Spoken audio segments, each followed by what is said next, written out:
태국의 영혼들이 와서 도우라 그렇게 요청하고 있습니다. 이 와서 도우라 하는 이 음성을 들으실 수 있습니까? 태국의 영혼들이 지금 사랑하는 목사님들에게, 그리고 장로님들에게, 집사님들에게, 그리고 사랑하는 모든 이 젊은 하나님의 일꾼들에게 와서 우리를 도우라 이렇게 요청합니다. 사실은 40년 전에 한국 백성들이 태국 사람들을 향하여 우리를 도와달라고 요청한 때가 있습니다. 그래서 그들은 군대를 보냈고 그들은 피를 흘려서 한국 사람들을 위하여 생명을 바쳐주었습니다. 6.25의 그 피비린내 나는 전쟁 통해서 그들은 우리의 전우였고 우리의 생명을 함께 보호하는 사람들이었습니다. 사실 이 태국 사람들은 지금까지 계속해서 한국을 잘 도와왔습니다. 외교 무대에서는 태국 사람들이 단연 우리보다 두각을 나타내는 사람들인데 언제든지 한국 편을 들어주었습니다. 유엔에서 어떤 것을 결의하고 결정할 때 이 태국 사람들은 반드시 한국 편을 들어주었습니다. 그런데 이분들의 영혼이 우리를 향해서 와서 도우라는 것입니다. 왜? 그들이 우리를 향하여 도움을 요청할 수밖에 없습니까? 그들 스스로가 이르기를 우리는 불교의 나라다 그렇게 말을 합니다. 94%의 불교, 4%의 이슬람, 그리고 2%에 해당되는 그 잡신 종교와 그 가운데 기독교가 포함이 되는데 기독교는 0.2%, 신교가 0.2%에 해당됩니다. 그래서 인구 5,600만의 기독교인, 신교 기독교인이 약 10만 명입니다. 어떤 어른들은 10만 명이 다 되지 못한다고 그렇게 말씀도 하시고 어떤 분들은 10만 명이 더 될 거라고 말씀도 하시는데 통계가 정확지가 않습니다. 아직도 1,500개의 교회가 되지 않습니다. 그러면 아주 이 기독교가 얼마 안 됐나 보다 그렇게 여기시겠지만 사실은 이 기독교는 1828년에 구슬라프 선교사님, 탐렌이라는 선교사님이 복음의 행진을 시작했습니다. 태국의 기독교는 한국 교회의 형님이죠. 나이가 훨씬 많습니다. 그럼에도 불구하고 왜 이러느냐?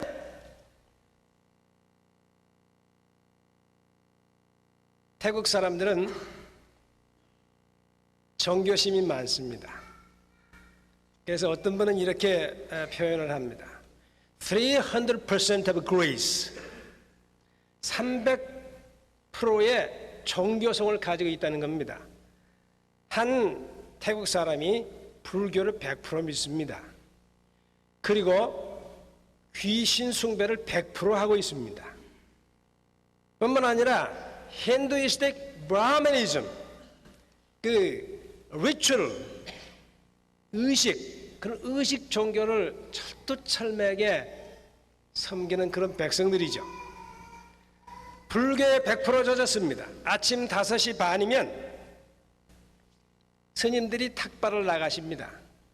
스님들이 탁발을 나가시면 집 앞에 이미 음식을 준비하고 연꽃을 꺾고 오고 무릎을 꿇고 기다리는 사람들이 있단 말이죠. 우리 한국 교회는 새벽 기도회로 참 유명한 교회인데 태국의 불교는 새벽 공양으로 유명합니다. 5시 반에 공양을 하기 위해서는 적어도 5시에 일어나서 음식을 준비해야 되는 거죠. 그런데 그 숫자가 많다는 데 문제가 있는 거예요. 한국의 기독교의 새벽 기도를 많이 하시지만 그 많이 하시는 새벽 기도의 숫자가 얼마나 됩니까? 몇 %입니까? 그런데 태국의 불교는 국민적이라는 겁니다. 여기에 문제점이 있어요. 여기에 우리의 긴급한 기도의 필요성이 있는 것입니다.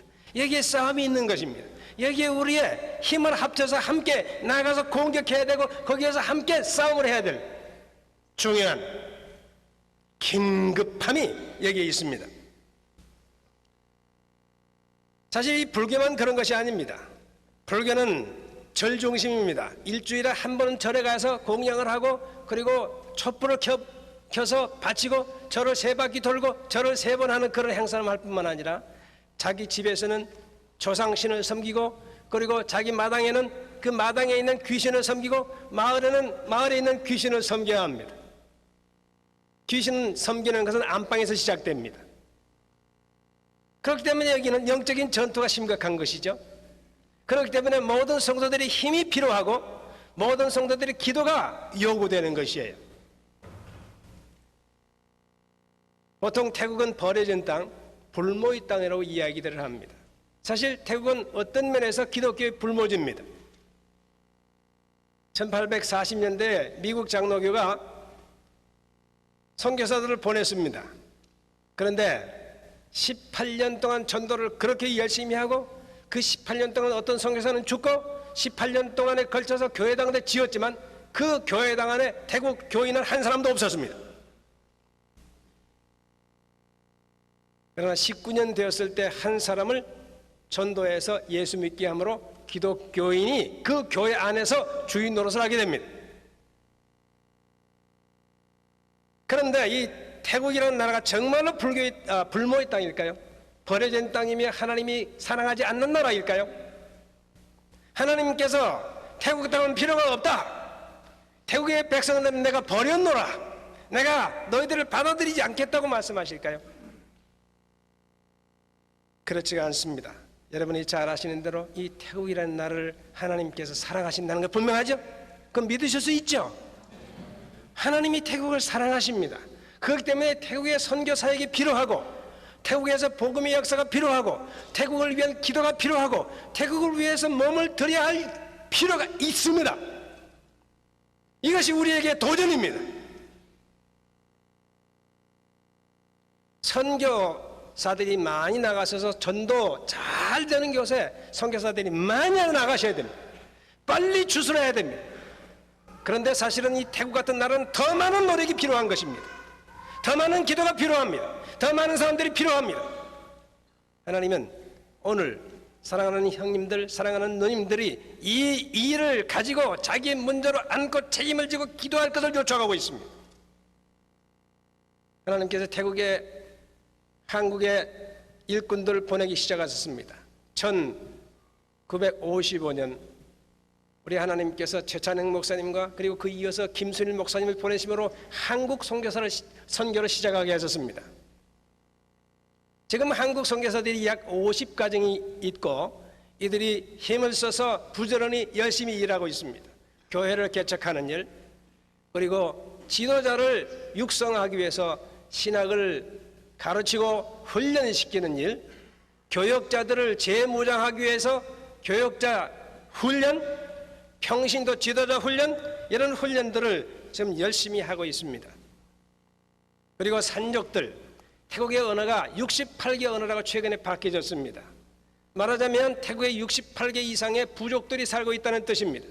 이런 부족 선교를 위해서 그들의 몸과 마음을 전적으로 바쳐서 애쓰고 있는 분들도 있습니다.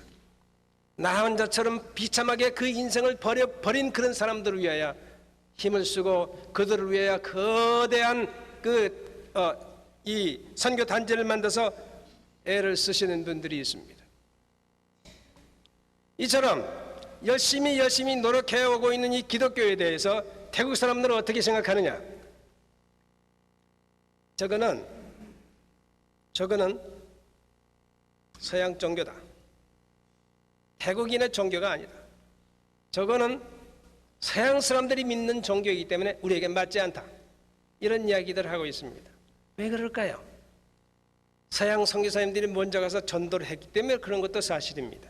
그런데 사실은 이 태국 사람들이 기독교를 서양 종교라고 말하는 데는 서양 사람들이 전도했다기보다는 태국 사람들이 서양식으로 말하고 서양식으로 사는 데 문제가 있다고 봅니다. 왜 그랬을까요? 그분들이 오셔서 잘 가르쳤습니다. 가르치고 나서 어떻게 했느냐? 그대로 해주기를 요청하는 거죠. 그럴 수밖에 없지 않겠어요? 복음을 바르게 준수하고 복음을 바르게 보존하기 위해서는 가르친 바가 그대로 유지되기를 요청하는 것입니다. 그러나 그게 문제가 있어요. 커뮤니케이션 갭이 있습니다. 무슨 뜻이냐면요, good morning 이 말을요, 좋은 아침 그렇게 번역해 보십시오. 좋은 아침과 good morning은 무슨 뜻이 어떻게 다릅니까? 우리가 정말 인사로 good morning을 하시려면 안녕히 주무셨습니까? 이 정도 돼야죠. 우리가 정확한 태국말을 가지고 정확한 한국말을 통역을 함에도 불구하고 뜻이 안 만들어진 때가 있어요. 서양 선교사님도 물론 마찬가지입니다. 그렇기 때문에 뭘 말하느냐면요, 선교사는 그 문화 속에 들어가서 문화 속으로 태어나야 한다는 것을 요청합니다. 이것은 예수님께서 이 땅에 오셔서 사람 대신 비밀을 선교에 적용시켜야 한다는 뜻입니다. 왜 하나님께서 사람이 꼭 되셔야만 합니까?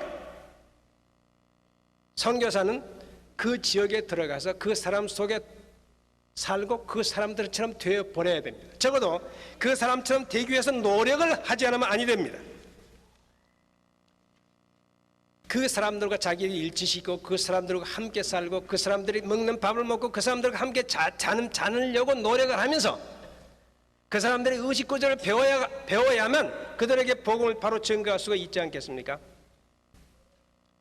이제 앞으로 선교를 위하여 준비하시는 분들에게 부탁을 드립니다. 선교지를 택했으면 그 선교지의 사람들을 연구해 주십시오. 그들이 좋아하는 것이 무엇이며 무엇을 목표로 살고 무엇이 목적이며 무엇을 가장 좋아하는가, 어떻게 사는 것이 그들에게 인생의 목표인가, 그것들 좀 연구를 해 주시면 좋겠어요. 이제 말씀을 종합을 짓고 부탁을 드리고자 합니다. 여러분들에게 모두 다 태국으로 오셔서 선교사가 되어 주십시오 하는 요구를 하지 않겠습니다. 태국에 오십시오 부탁을 드리지 않겠습니다. 태국에 올 사람들은 정해져 있습니다. 하나님이 부르시고 그 부르심에 응답한 사람 반드시 올 것입니다. 그 전에 중요한 부탁이 있습니다. 누구든지 하실 수 있지만 굉장히 어려운 부탁을 드리겠습니다. 누구든지 어디에서나 반드시 할 수가 있지만 그러나 그것은 노력하지 않으면, 시간을 들이지 아니하면, 정성을 쏟지 아니하면 되지 않는 일이 있습니다. 자, 이런 부탁을 드리겠는데 해 주시겠습니까? 정말 해 주시겠어요? 부탁 드려도 돼요? 왜 대답이 없어요? 여러분, 태국을 위해서 기도해 주십시오. 태국을 위해서 기도해 주십시오. 목사님들은 태국 목사를 위해서 기도해 주시겠습니까? 장로님들은 태국 장로를 위해서 기도해 주시겠습니까? 집사님들은 태국 집사를 위해서 기도해 주십시오. 어떤 직종에 근무하시는 분은 그 직종에 있는 태국 사람을 위해서 기도해 주십시오. 그건 가능하죠? 하실 수 있죠? 주부들은 음식을 하시면서 태국에서 밥을 짓고 있는 여인을 위해서 기도해 주시겠습니까? 태국에 있는 한 여인이 나의 기도를 통해서 예수 믿고 구원받게 해 주십시오. 그런 기도할 수 있겠습니까? 태국의 장성이 예수를 믿고 구원받게 해 주십시오. 기도할 수 있겠습니까? 강력하게 도전합니다. 여러분, 선교사들이 와서 기도해 주십시오. 그 부탁을 드리면요, 예! 약속을 하시죠. 그런 부탁을 하지 않겠습니다, 여러분. 왜냐하면 기도 부탁을 하고 나면은 한 달쯤은 잘 하실 겁니다. 두 달쯤 들어가면 그것이 삼삼해지고 세 달쯤은 새까맣게 잊어지는데, 이런 부탁을 드리고 싶지 않은 것입니다. 여러분, 책임을 지고 기도해 주십시오. 이 기도는 부탁드려도 되겠죠? 한 사람의 영혼을 위해서 책임지고 기도해 주십시오. 나 같은 목사 하나를 만들어 주십시오. 나 같은 장로 하나를 만들어 주십시오. 나 같은 집사 하나를 만들어 주십시오. 그래 주께서 부르시면 오십시오. 주께서 부르시면 오십시오. 나이 많아도 좋습니다. 젊어도 좋습니다. 부르시면 반드시 응답하시고 자신 있게 오십시오. 주님이 글을 쓰셔서 불모지 태국 땅을 하나님의 낙원으로 만드실 날이 올 것입니다.